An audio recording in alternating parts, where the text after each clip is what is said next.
పాకిస్తాన్కు చెందిన fighter jet విమానాన్ని భారత వైమానిక దళం కుప్పకూల్చిందని విదేశాంగ శాఖ అధికార ప్రతినిధి రవీష్ కుమార్ వెల్లడించారు. అదే సమయంలో ఓ MiG-21 ఫైటర్ జెట్ ను భారత్ కోల్పోవాల్సి వచ్చిందని, అందులో ఉన్న పైలట్ ఏమయ్యాడో తెలియదని పేర్కొన్నారు. మరోవైపు కనిపించకుండా పోయిన పైలట్ తమ ఆధీనంలో ఉన్నాడని పాకిస్తాన్ ప్రకటన చేసిందని, అయితే వాస్తవాన్ని గుర్తించాల్సి ఉందని రవీష్ కుమార్ తెలిపారు.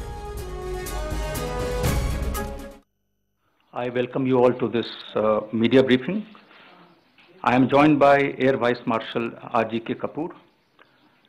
I will read out a prepared statement on recent developments on India-Pakistan front. We will not take any questions after my statement.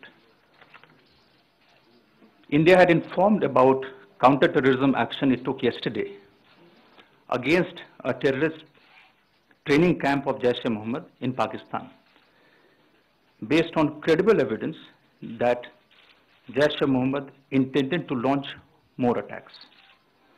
Against this counter-terrorism action, Pakistan has responded this morning by using its Air Force to target military installations on the Indian side. Due to our high state of readiness and alertness, Pakistan's attempts were foiled successfully. The Pakistan Air Force was detected and the Indian Air Force responded instantly. In that aerial engagement, one Pakistan Air Force fighter aircraft was shot down by a MiG-21 Bison.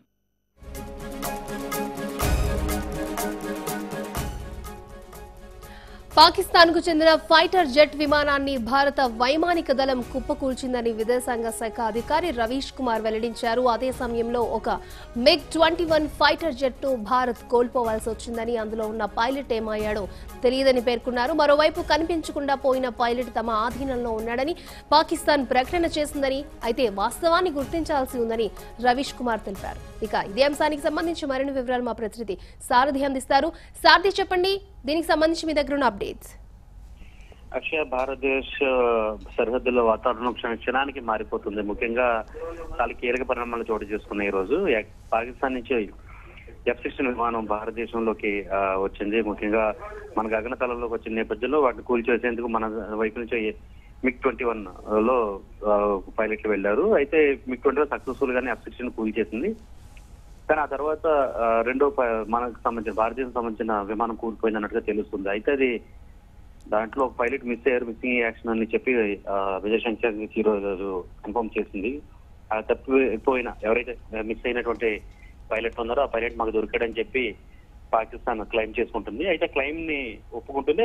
అయితే claim చేస్తున్న విషయాన్ని ఒప్పుకుంటుంది. అందులో వాస్తవాలు ఎంత ఇంకా తెలియదు, మాకు ఇంకా రావాల్సిందని చెప్పి విదేశాంగ శాఖ కన్ఫర్మ్ చేసింది. సో ఒక పైలట్ అయితే మనం కోల్పోయినట్టుగా కనబడుతుంది. అయితే మిస్ అయిన పైలట్ పాకిస్తాన్ చెప్తున్నట్టు అతనైనా కాదన్నా తెలియాలి. మరోవైపు పాకిస్తాన్ ఏదైతే తమ ఒక ఇండియన్ పైలట్ పట్టుకున్నామంటూ చెప్తూ వస్తున్నారో ఆ వీడియో పోస్ట్ చేశారో దాన్ని కాసేపు క్రితం దాన్ని డిలీట్ చేయడం చూస్తుంటే చాలా అనుమానాలు అయితే రేకెత్తుతున్నాయి. అయితే మరోవైపున ప్రస్తుతం ఎవరైతే మిస్ అయ్యారో ఈ యాక్షన్ లో ఆయన తండ్రి కూడా చాలా కీలకమైన వ్యక్తిగానే పనిచేశారు. ఆయన చెన్నైలో నివసిస్తున్నట్టుగా తెలుస్తుంది. పరిస్థితి మాత్రం ఒకసారిగా ఉధృతంగాను ఉద్వేగపరితంగాను మారిపోయి, ఒకవేళ అన్ని కూడా వాస్తవాలు అయితే ముందు పైలట్ ఎలా రక్షించాలి అనేది ఆలోచించాలి. మరోవైపు పాక్ ప్రధాని ఇమ్రాన్ ఖాన్ కూడా ఒక కీలకమైన వ్యాఖ్య చేశారు. భారతదేశం చర్చలకు మేము ఆహ్వానిస్తున్నామని చెప్పి. మరి దీనికి ఇండియా ఏ విధంగా రెస్పాండ్ అవుతుందో చూడాలి. ఏదైనా మాత్రం భారతదేశంలో క్షణానికి పరిణామాలంటే మారిపోతున్నాయి. ముఖ్యంగా సరిహద్దు వెంబడి జమ్మూ అండ్ కాశ్మీర్ లో సరిహద్దు వెంబడి ఉన్న హాస్పిటల్స్ అన్నిటి పైన కూడా రెడ్ క్రాస్ గుర్తును ఎగరవేయాలని కూడా ఆదేశాలు వెళ్ళినట్టుగా తెలుస్తుంది. అంటే యుద్ధ విమానాలు అనుకుని ఇలాంటివి ఏమైనా వచ్చినప్పటికీ కూడా అది ఒక హాస్పిటల్కి గుర్తించేలాగా, అక్కడ దాడి జరగకుండా ఉండేలాగా యుద్ధ సమయంలో మాత్రం ఆ విధంగా ఎగరవేస్తారు. సో ఆ విధంగా ఎగరవేయాలని ఆదేశాలు వెళ్ళినట్టుగా తెలుస్తుంది.